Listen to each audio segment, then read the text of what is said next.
From the Mapleview Animal Hospital studios, this is the WHTC Morning News with Gary Stevens and Peg McNichol on 99.7, 1450 WHTC and WHTC.com.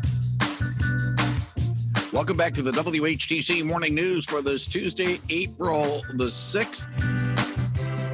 Tuesday mornings at this time, we have the opportunity to chat with U.S. House Representative Fred Upton of St. Joseph. He represents Allegan County in the U.S. House. He joins us via the Zoom connection this morning. Fred, good morning and welcome back to WHTC. Well, good morning. The weather report early is it's going to be 80 degrees today. Oh, man. And I assume your agricultural interests are saying, yes, it's nice to start planting. Let's make sure we don't have any killing frosts. Yeah, we lost all of our peaches last year, so let's hope that doesn't happen this year.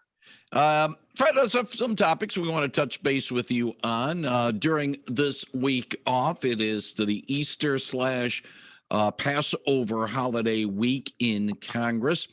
And you touched upon this last week about making sure that business returns to somewhat normal in the House once lawmakers return next week, and some of those emergency rules that were enacted at the start of the year by the House Speaker be rescinded. Now we're getting word that the Senate parliamentarian is going to basically allow the Senate to bypass the filibuster rule, and Senate Majority Leader Chuck Schumer of New York is saying that's going to be able to push the Democrats' agenda, including that infrastructure bill, forward without any really much resistance from the Republicans, even though it is, a 50-50 split in the Senate. We're in divided government, but right now it looks like one party wants to make sure it doesn't become divided too much longer. Well, let's hope that doesn't happen. The White House reached out to me earlier this week asking my thoughts about the infrastructure bill, and my response was pretty simple. It said, let's focus on the things that we can agree on. Certainly here in Michigan, we need roads and bridges. I mean, that's been something that we've been talking about for a long time. We need that lock replaced up in the Sioux, and that's something that our whole delegation is supportive of. We need more broadband. Certainly that's something that we can come to agreement on. And based on what we saw in Texas a couple of weeks ago with freeze and with the fires that come here in California, we need our electric grid to be more resilient than ever before. We can agree to those. The president can get a huge win. I mean, I think that it'll be overwhelmingly bipartisan. Of course, there'll be people that vote no. But let's do that rather than force something through, add a lot of maybe unrelated stuff onto it, maybe raising the corporate tax rate and doing all this stuff that frankly would not be bipartisan at all, and take a win and really follow the message of what the president said in his inaugural address back in January. So we'll see where it's headed. We knew this all along, that the parliamentarian, that likely we could do a couple of different reconciliation bills. This is an inside baseball game where you don't need the 60 votes to avoid the filibuster. We knew that all along. It's not really a big surprise, but at the end of the day, let's get to governing and let's work on the things that we know that we can agree on and move the country forward, particularly in a tough time like this. Fred, it's going to be a blunt question.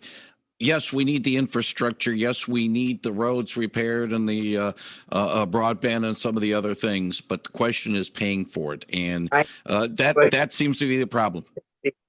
Well, there's a lot of different ideas out there. I'll say that Pete Buttigieg, the new Secretary of Transportation, former mayor, of course, of South Bend, he's ruled out tax increases, a gas tax, and of course, we've seen that gas tax creep up now. It's pretty much $3 a gallon just about everywhere in the country, and maybe a little bit more. So that's $1 more than it was just a few months ago. So, I mean, we have to figure that out. I mean, we have to figure, we know that there's an emphasis on electric vehicles. We know that there's a whole number of different things of vehicles maybe not paying their, I'll call it the fair share, but in lack of a better term for that, but not paying the road use taxes that those of us that drive a gasoline-powered vehicle pay. So, we'll see where it takes us.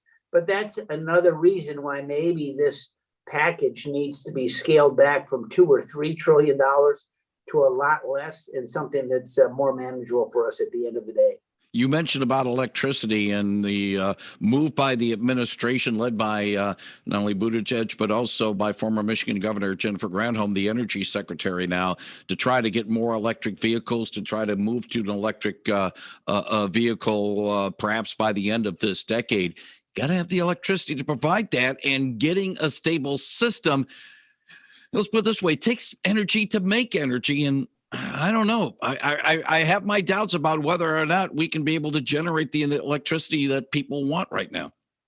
Well, I'll say this, we've come a long way in terms of renewables. I mean, look at us here in Michigan. I mean, it was, I think it was a bipartisan idea back in the early part of the 2000s, where we actually got to what was then like, how possibly can we get to 15% of our electricity come from renewable sources? Well, guess what?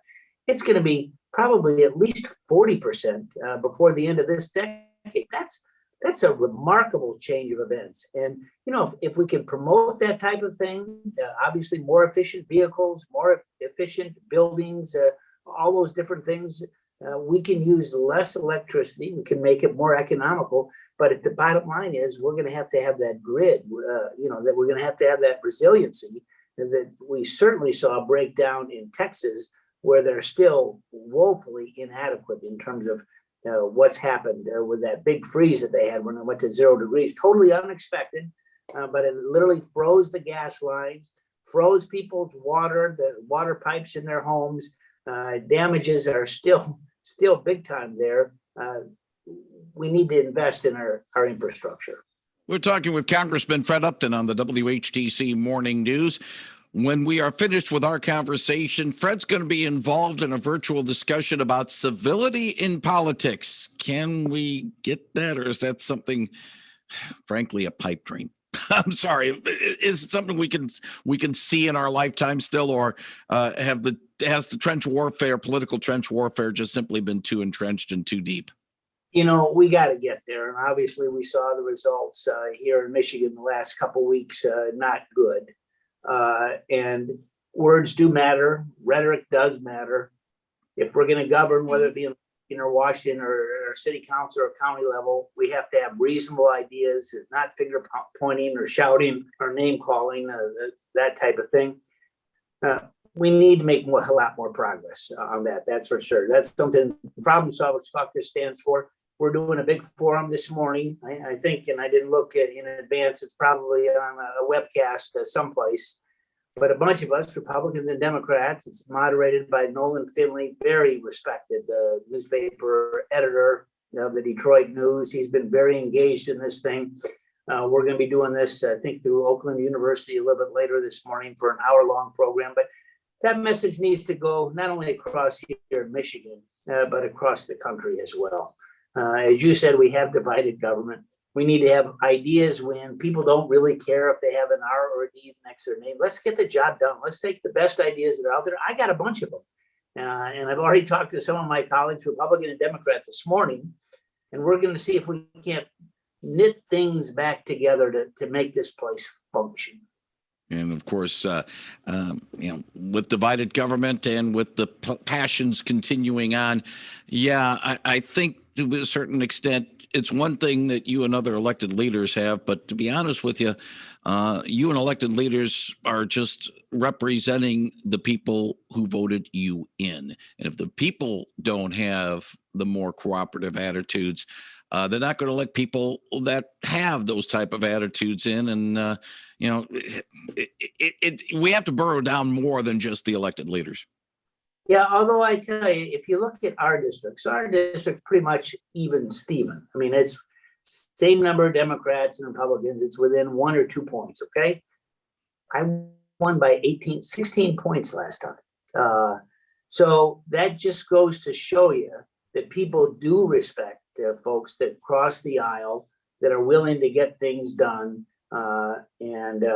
So I thought that was a pretty good testament to, you always try to get every vote, I'll confess, but a pretty good testament to what our approach has been really from day one. He is Congressman Fred Upton. He joins us Tuesday mornings to talk about some of the issues of the day. Fred, wish you and your family well over the next week. We thank you for your thoughts. And if all goes well, let's do this again next Tuesday morning. We will try our best. All right. Thank you very much, Fred Upton, on 99.7 and 1450 WHTC.